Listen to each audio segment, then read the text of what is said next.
আল্লাহর সন্তুষ্টি, দেশ ও মুসলিম উম্মার শান্তি, সমৃদ্ধি এবং কল্যাণ কামনার মধ্য দিয়ে রংপুরে শেষ হল মিনি ইজতেমার আখিরি মোনাজাত। দুপুরে নগরীর আসামো কাকরুল সড়কের পাশে নিউ জুম্মাপাড়া ঈদগাহ ময়দানের 3 দিন ব্যাপী এ ইজতেমা হয়।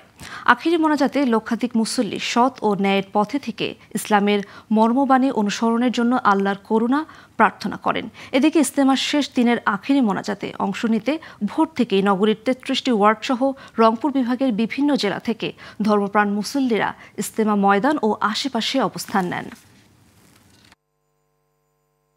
এই ইজতেমা প্রতি বছরই আমাদের রংপুরে হয়।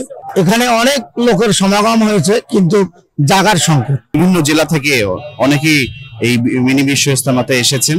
দিনের পথে, দাওয়াতের পথে, মানুষকে হেদায়েতের পথে আনার জন্য রংপুরে আমাদের এই ইয়েতে হওয়াতে আমরা খুব খুশি এবং আনন্দিত।